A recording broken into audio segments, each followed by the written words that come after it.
Hello everybody and welcome to the replay. Thank you for watching the replay and sharing it out and hearting it up.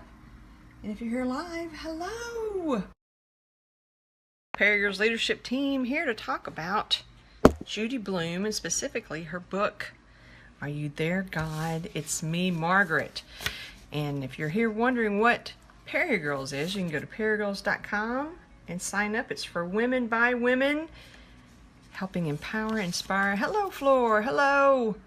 Person who said hi. Let me see. Let me look at your Castley. I like that name. That's really pretty. Anyway, yeah, you can. We empower, inspire, and enable, and any other kind of word and inspirational word you can think of women on Periscope, so they can get on there and get their word out, and shine bright as they are meant to. I remember that book. You are very welcome. And because I read it as Castle as it was flying up, I apologize for that. So if you're a lady or recently became a lady, have lady parts, you can go to perigirls.com and sign up. And if you want to know about what we're talking about in the book club, you can go to bookclub.perigirls.com and it'll take you to our event. You can always go to orderbook.perigirls.com. Yeah, Lady Parts. And you can order the book that we're currently reading, which is not Are You There, God? It's Me, Margaret. It's Judy Blume's new book that we're going to discuss next week with Julie Jordan Scott, called In the Unlikely Event. And if you want to subscribe to our blab that we're going to have in 2 weeks, you can go to bookclubblab.perigirls.com. Audiobooks for me. I have too much of a squirrel problem to do audiobooks. I could do them all day long. About 10-15 years ago, that's all I did was audiobooks. But now my mind just wanders, and they don't realize that the tape doesn't realize it's supposed to stop while my mind wanders. So I get back to listening, and pages have gone by. You just joined the group. Woohoo!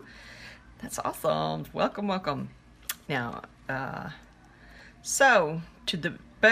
because we are for PG Honor, we're focusing on Judy Blume because she, in a couple weeks, we're going to be talking about how we're passing on our wisdom to the younger female generation. And Joanne Pham had brought up Judy Blume in one of the past casts when it was mentioned, and I was like, oh, that's perfect, Judy Blume, because women in my generation pretty much read almost every Judy Blume book that there was, because she had a pulse on what we were thinking at that time. And I don't know if I know my daughter hasn't read Judy Blume, and she's 21, almost 22, so I thought it would be good to pass Judy Blume on to the younger generation. And what better way to do that than to have it in book club, and to have Julie Jordan Scott join me in this discussion, because she, if you've seen it, even one of her scopes, she's all about the ladies and helping inspire and empower women. She is the epitome of a PeriGirl. So I'm honored that she's joining me on the blab in a couple of weeks to talk about Judy Blume and Judy Blume's new book, In the Unlikely Event. So I was going to go to Goodreads and read some quotes and stuff like that from the book, because I literally just finished reading Are You There, God? It's Me, Margaret, about 30 minutes ago. It's a really fast read, thank the Lord, which is actually funny if you think about what the book's about, that I just said that. But anyway, maybe there's not so much of a glare if I move it this way. I don't know. I just got new glasses and I got anti-glare, but it's still, I don't know, whatever. Squirrel. And the text, because I spent like 5 minutes to get the page to come up, but if you look at that text, it is obviously not English. English, and I didn't see anything in there where it would set it to English, so I won't be able to read any quotes to you guys. But I will say that after reading the book, for a second time in, 30 years, it's about an 11-year-old little girl who hasn't had her first period yet, and who has yet to develop memories, going to school, going to a brand new school, and meeting brand new people and learning some kind of tough lessons. And I was very much reminded of the 4 agreements while reading this book, because as soon as she moved in, a little girl from down the street, I read it, but I don't remember it, considering I was a teen when I read it. Exactly. I didn't even, I remembered the title, and that was it. Middle school is hard. Oh my God. Middle school was devastating for me. It was really bad. But she got involved with a little girl down the street and immediately trusted her, because when you're 11, you haven't learned to be discerning. This is when you learn to be discerning. She was just going into the 6th grade, met this little girl, got in this little group, and it turns out, as you read the book, the little girl that she met lives in kind of her own little fantasy world. I don't know what her motivations are to gossip and lie and spread rumors. But Margaret here took her word to be truth, because kids in middle school are cruel these days. They were cruel back then. Luckily, I'm actually the wrong sort. Yeah. Luckily, I'm actually friends with my bully from middle school now. She's grown up, and she, regretted what she did to me and stuff like that. So we're actually friends now. I teach the middle school kids. Oh, that's right. You're a band teacher. And you probably have a lot of kids confide in you, because choir and band teachers are just a little bit different. Kids trust you a little bit. I read it too, and the only thing I remember is the title, and that she hadn't gotten her period. That's right. And she gets it at the very end of the book. I mean, like the last paragraph, pretty much. But she goes through school, and she's heard rumors about one of the little girls who's developed faster than everybody else. They talk badly about her, and we all remember those poor girls in school who developed faster than us, and all kinds of little horrible things were said about them. And there was always the first time you realize you have a crush on a guy, and everybody else has the crush on the guy, or there's another guy that you like and you don't want him to know. And heck, some of us are still that way these days. If you like somebody, God forbid, should you tell them? And another important thing about the book was that her parents were of split religions. Her father was Jewish and her mother was Christian. Yes, they spill their guts to me all the time. Yeah, because you're a little different. The band teachers and the choir teachers, they're just a little bit more human. We always trusted you guys more. I was in choir, and I know my choir teacher got, an earful. And my annual person, sometimes way too much info. I can imagine, but bless you for listening to them, because that means that probably nobody else is taking the time to do so, or don't quite understand, or they don't think they understand, or maybe they do, but kids don't want their parents to know that they're not perfect. I wouldn't do that time over for all the money in the world. I hear ya. I mean, not like with my kids. I would have understood anything, but they didn't want me to know that they weren't perfect or stuff like that. So it's really hard for a kid to tell their parents that they've got flaws, because they think that we expect so much out of them, when all we want them to be is happy. I mean, there's your crazy parents who do expect a lot out of their kids, but I find the vast majority of parents just want their kids to be happy. But the kids don't know that. The kids think that, So anyway, that she's from New York, and religion's a big deal in New York. Now in the South it is too. I mean, I'm from the Bible Belt, but everybody was Baptist. Everybody. Which was, but it's unusual though, because all my best friends in school were all Catholic. And that's where I was from, there was only one Catholic church in the entire city. Not mine, they hated me. I've got PTSD because of my younger days, the Bible Belt. Yeah, in Alabama. I'm from Alabama, the Bible Belt. And because there's literally, you can look up the Bible Belt on the Google machine, and you can literally see a strip of where it's just the vast majority of them are Baptist churches. And anyway, she's from New York, where there's a lot of there's a huge Jewish community. I got these for checking E. Cheeses. Awesome. Can you wait just a little bit while I talk to my friends about a book that I read recently? I'll come in there a minute and let you show me everything that you got from Chuck E. Cheese, okay?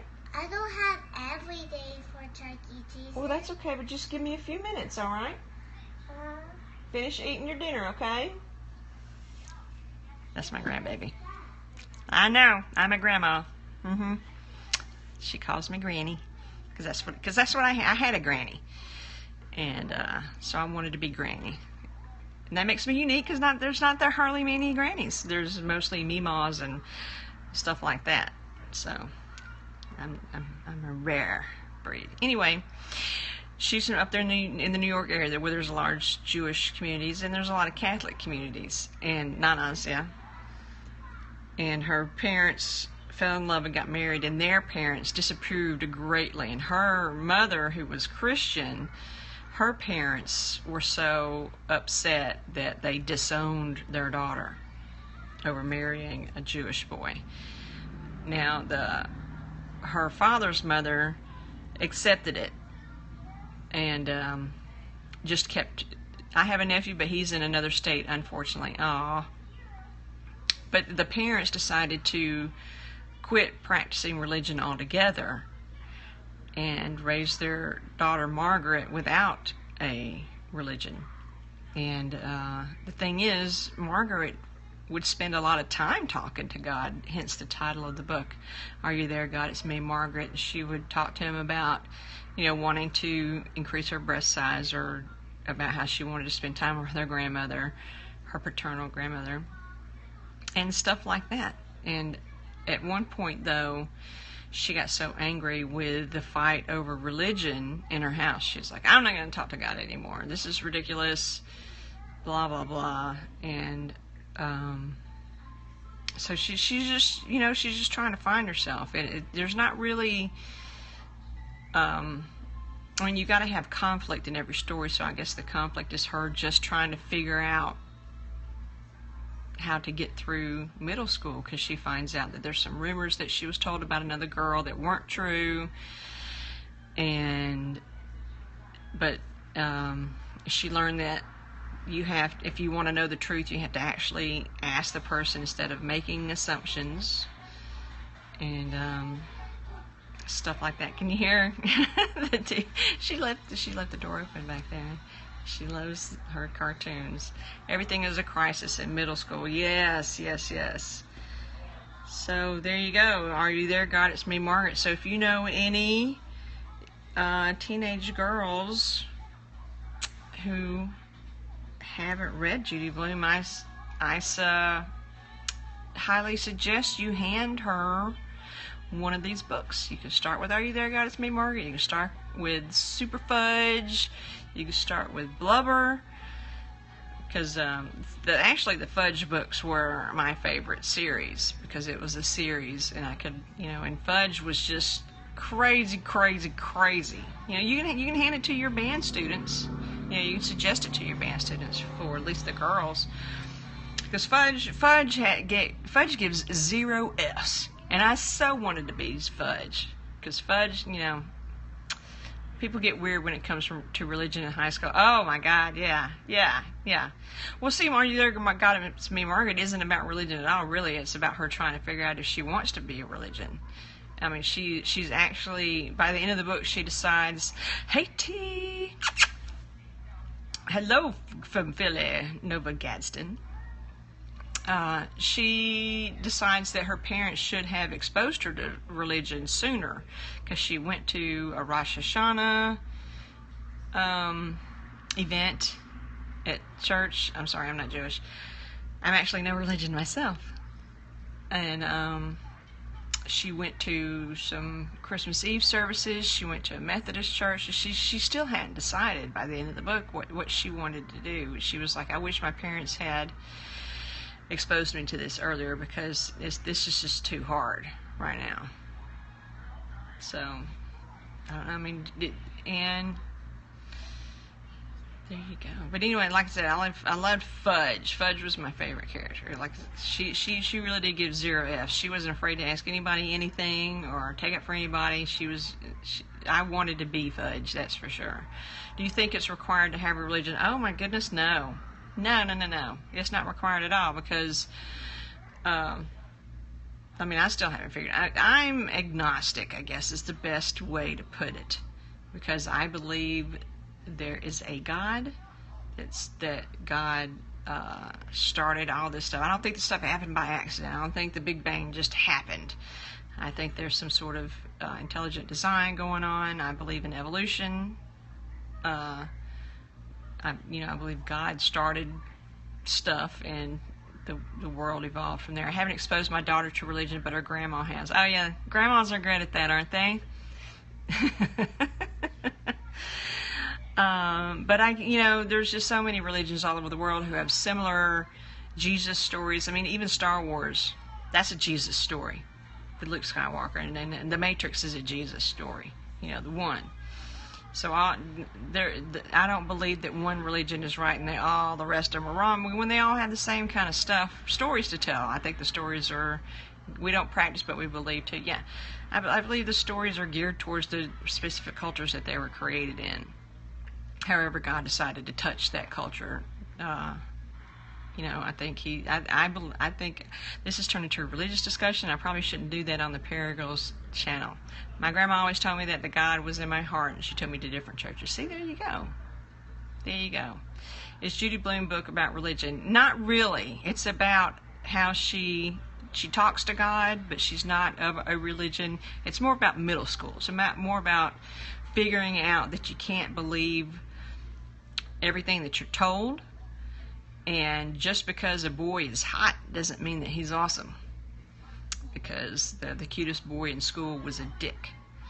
And sometimes you should look at other people, not judge them by their cover.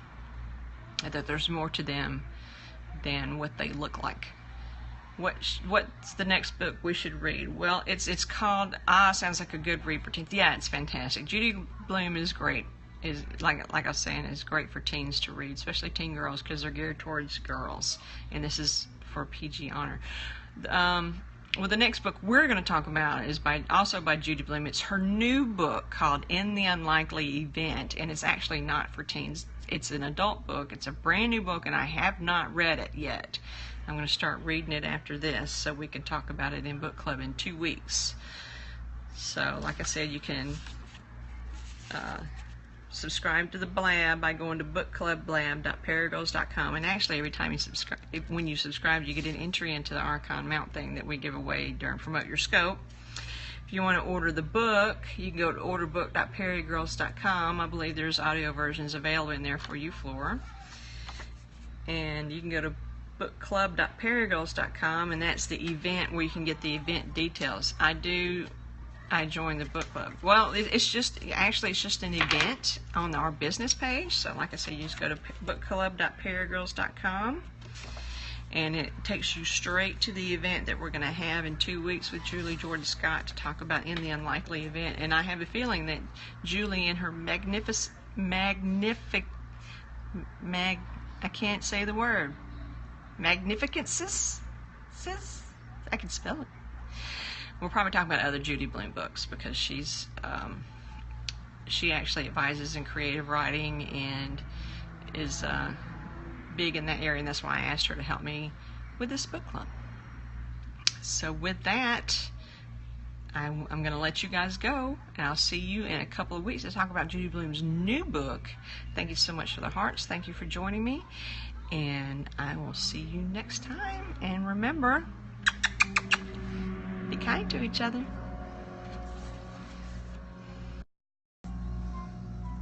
Oh no, there's slide. There we go. Bye-bye, Miss T. Thank you for joining.